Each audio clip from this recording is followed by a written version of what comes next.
أعوذ بالله من الشيطان الرجيم بسم الله الرحمن الرحيم الحمد لله رب العالمين الرحمن الرحيم مالك يوم الدين إياك نعبد وإياك نستعين اهدنا الصراط المستقيم صراط الذين أنعمت عليهم غير المغضوب عليهم ولا الضالين آمين. Nous, c'est le ciel qu'on loue. Salam alaikum, bonjour, bonsoir, frères et sœurs, bienvenue sur les pages de votre frère Kingaji 224, tout fort. C'est ici et nulle part ailleurs. Merci d'être là, merci pour vos soutiens, vos bénédictions, car c'est pour la Guinée et c'est pour l'Afrique. Asseyez-vous confortablement ou garez-vous tranquillement si vous êtes sur la circulation. Ça dépend de votre position actuelle. Je vais vous demander humblement, oui, peuple de Guinée, peuple d'Afrique, d'écouter attentivement cette vidéo. Surtout de ne pas oublier de vous abonner sur ma chaîne YouTube, d'activer la cloche de notification pour ne rater aucune de mes vidéos. De vous abonner sur les pages Facebook et de vous abonner sur les comptes TikTok et Instagram. Ce soir ou ce matin, comme je l'ai dit tantôt, ça dépend de votre position. Nous allons encore parler de la Guinée, notre pays, la Guinée. Aujourd'hui, qui se retrouve dans une situation les plus pénibles, les plus sombres de son histoire. Et il revient à nous, le peuple, de sortir cette Guinée-là dans ce trou à rats. Alors, je vais vous raconter l'opération Nyangissa. Mais le but de cette vidéo, c'est la réconciliation. Le but de cette vidéo, c'est de se dire qu'il faut qu'on soit unis, ensemble, pour faire face à cette dictature qui est en train de s'installer dans notre pays, peuple de Guinée. Ça raconte partout que pourquoi nous sommes opposés à Mamadi Doumbouya. Ça raconte partout que pourquoi on ne peut pas laisser tranquille Mamadi Doumbouya. Alors, avant de rentrer dans les développements, pour vous, mesdames, mesdemoiselles et messieurs, j'aimerais, s'il vous plaît, encore une fois, que vous écoutez ce discours du 5 septembre 2021. Et là, nous allons rentrer dans le développement qui est très très important, des révélations encore et encore dans cette vidéo, car nous sommes la voix des sans-voix et nous sommes là pour ce peuple. Et Inch'Allah, jusqu'au bout, nous serons là. Regardons ensemble cette vidéo. Le piétinement des droits des citoyens, l'irrespect des principes démocratiques, la politisation à outrance de l'administration publique, la gabegie financière, la pauvreté et la corruption endémique ont amené l'armée guinéenne, à travers le Comité national du rassemblement et du développement, à prendre ses responsabilités vis-à-vis du peuple souverain de Guinée, dans sa totalité. Nous avons décidé à partir de l'instant de dissoudre la constitution, car nous allons réécrire une constitution ensemble, cette fois-ci, toute la Guinée. Nous allons nous rassembler, les 4 régions, la diaspora, les Guinéens de l'étranger, tous ensemble ici, nous allons mener une concertation inclusive pour décider de l'avenir de ces pays. La personnalisation de la politique, de la vie politique est terminée. Nous n'allons plus confier la politique à un homme, nous allons confier au peuple. Nous venons uniquement pour ça, qui est le devoir d'un soldat, de sauver le pays. La seule chose qui nous anime, c'est ça. Nous allons mettre en place un système qui n'existe pas. Et ce système, il faut qu'on le fasse tous ensemble. Il y a eu beaucoup de morts pour rien, beaucoup de blessés, beaucoup de larmes. Alors qu'on aime tous la Guinée. Donc, je pense qu'il est temps pour nous de se comprendre, de se donner la main, de s'asseoir, d'écrire une constitution qui est adaptée à nos réalités, capable de régler nos problèmes. Parce que si vous voyez l'état de nos routes, si vous voyez l'état de nos hôpitaux, vous vous rendez compte qu'après 62 ans, qu'il est temps pour nous de se réveiller. Il faut qu'on se réveille et qu'on se donne la main et qu'on apprend à s'aimer encore comme on avait l'habitude depuis. Donc pour ce faire, nous avons dissous la Constitution, nous allons dissoudre les institutions. Le gouvernement est dissous. La fermeture des frontières terrestres pendant une semaine encore. Et nous allons voir après les frontières aériennes, comment faire. Avec tous nos camarades, nous allons trouver la solution pour sortir de cette KPJ. Donc nous appelons nos frères d'armes des unités de toute la République de se mettre du côté du peuple, cette fois-ci, pour une bonne fois, d'aider le peuple guinéen à sortir de ça, parce qu'on a besoin de sortir de cette ornière. Nous invitons également chacun en ce qui le concerne de rester dans ces casernes et continuer les activités régaliennes. C'est quoi? C'est protéger la population, nos frontières. C'est le combat qu'on doit mettre, qu'on doit continuer. Les plus d'informations sera données, mais sachez encore que nous allons engager une concertation nationale pour ouvrir une transition inclusive et apaisée. Plus personne ne doit mourir pour rien. Le Guinéen ne doit plus mourir pour la politique, parce que nous avons mis la politique en devant et oublié aussi ce que nous sommes. Nous allons travailler ensemble avec tous nos partenaires, bi- et multilatéraux. Aussi rassurer le respect des engagements vis-à-vis des organisations internationales. Le Guinéen respecte sa parole. C'est ça la dignité. L'harmonie entre le dire et le faire. Et qu'est-ce qu'il disait Jerry Rawlings? Il dit que si le peuple est écrasé par ces élites, il revient à l'armée de rendre au peuple sa liberté. Car nous venons tous du peuple de Guinée. Je vous remercie, peuple voyant de Guinée. Je sais qu'on est capable de prendre notre destin en main. Et nos anciens qui sont morts, ils pourront être fiers de nous. J'espère que cette fois-ci, nous allons arrêter de se battre pour rien. Car la Guinée, elle est belle. Nous n'avons plus besoin de violer la Guinée. On a juste besoin de la faire l'amour. Tout simplement. Je vous remercie.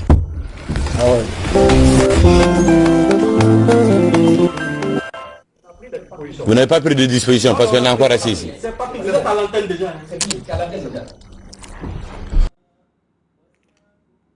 Bien. On a réécouté ce discours qui était pour beaucoup historique. On a réécouté ce discours qui était pour beaucoup une lueur d'espoir de ce monsieur, de ce frère, de ce jeune officier de l'armée guinéenne qui ce jour beaucoup ont dansé comme moi.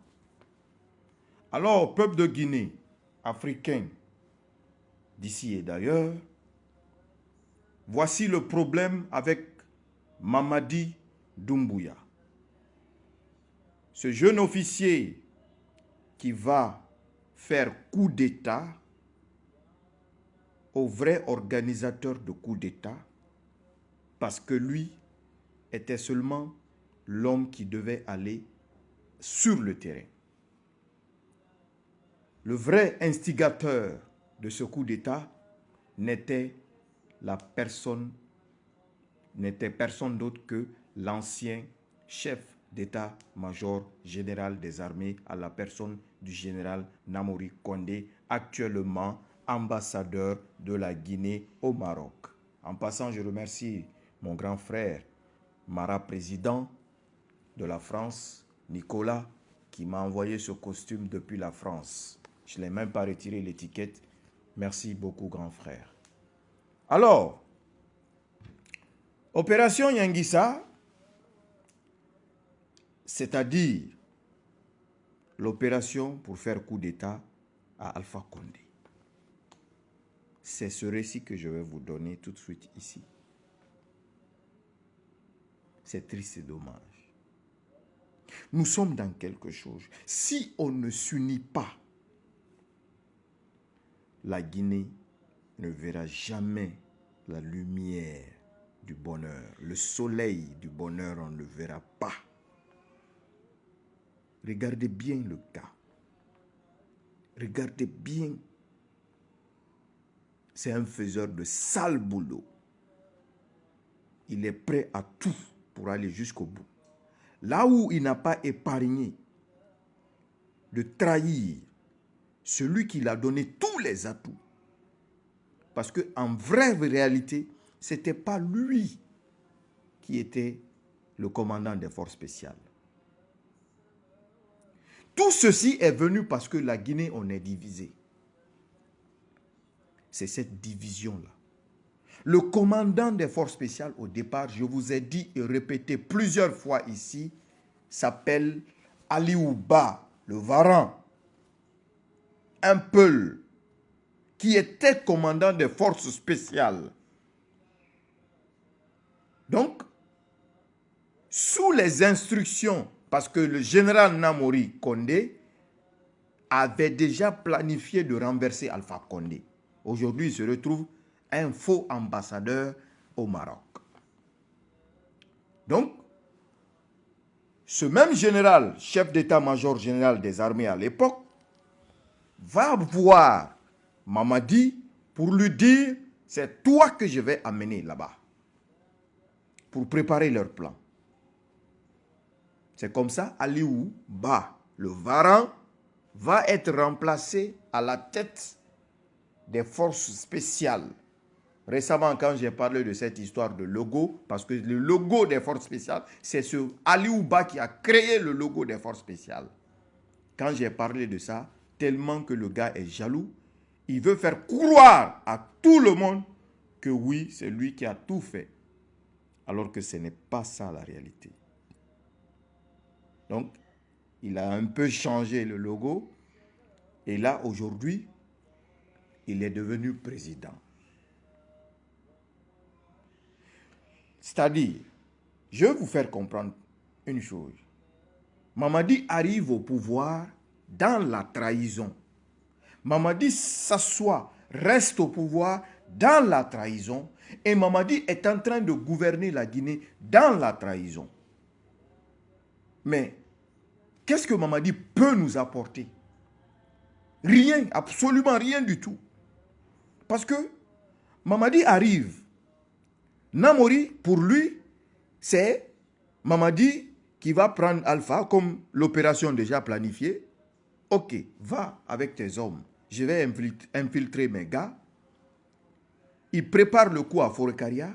Hein? Namori fait un faux bond parce que le ministre de la Défense actuel, le ministre de la Défense à l'époque, actuellement en prison à la personne de Dr Mohamed Diané, avait ordonné l'arrestation de Mamadi Doumbouya.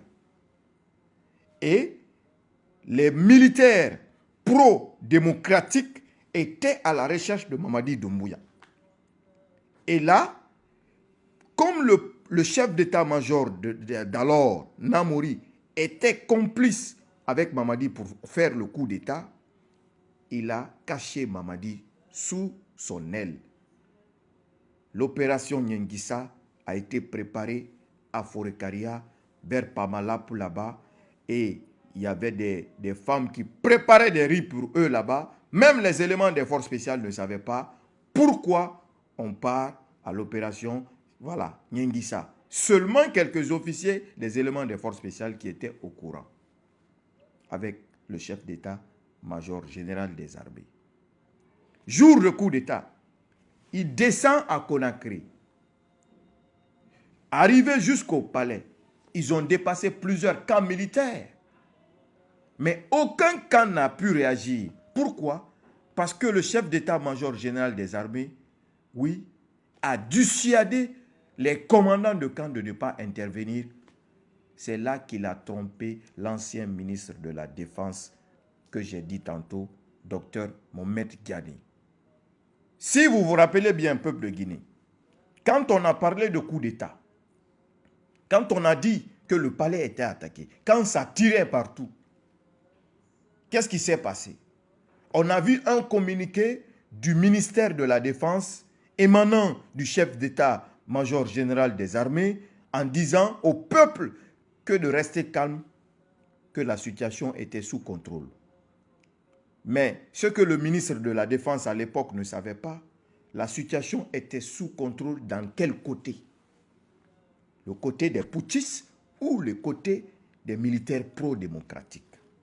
Donc, Namori fait croire au ministre de la Défense, qui est un civil, que oui, voilà, c'est bon, tout est sous contrôle. Le seul camp qui a pu un peu résister, c'était le camp Kamayenne du commandant Jo à l'époque, qui finalement ne pouvait pas tenir face, voilà, à l'armada préparée depuis très longtemps de Mamadi et du général Namori, qui sont rentrés infiltrer le palais en trompant les jeunes pour dire que le palais est attaqué par une force étrangère, alors tiré pour défendre le pouvoir démocratique.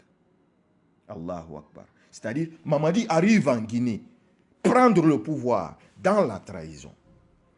Il part s'asseoir devant la télévision nationale, lire un faux discours dans la trahison, dans le mensonge, mentir au peuple, en disant que le Guinéen respecte sa parole, en disant que la Guinée a trop souffert, on a fait trop de mal à la Guinée, nous ne devons plus violer la Guinée, nous devons faire l'amour à la Guinée. Ceci nous a donné une lueur d'espoir. Ceci nous a permis de crier haut et fort ce jour. On était dans tous nos états de joie pour dire qu'enfin, un jeune allait venir nous faire sortir de cette ornière. Mais je vais vous faire une toute petite analyse avant de continuer sur l'opération Yangissa, s'il vous plaît. Aujourd'hui, ça parle de partout que oui, c'est les jeunes qu'il faut à la tête de la Guinée. Ce n'est pas ça la solution. La solution est qu'il nous faut des hommes qui connaissent notre administration, qui maîtrisent la chose publique, qu'ils soient vieux ou qu'ils soient jeunes, mais qui maîtrisent la chose publique.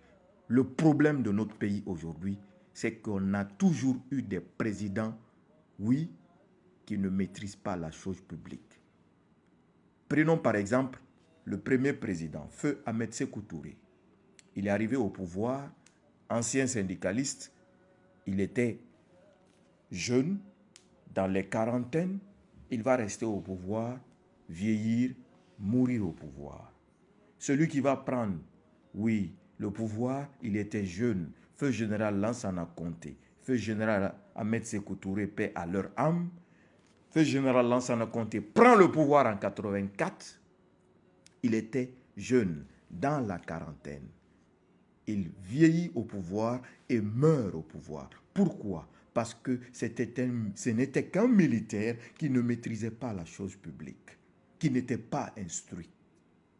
Alors, Conté meurt, qui vient?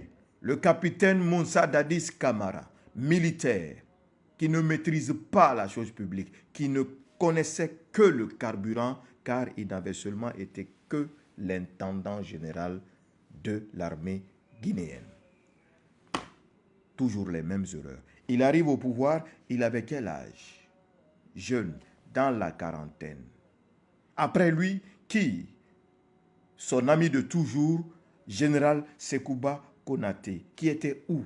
Qui a passé toute sa vie dans les fronts, qui ne maîtrisait pas la chose publique.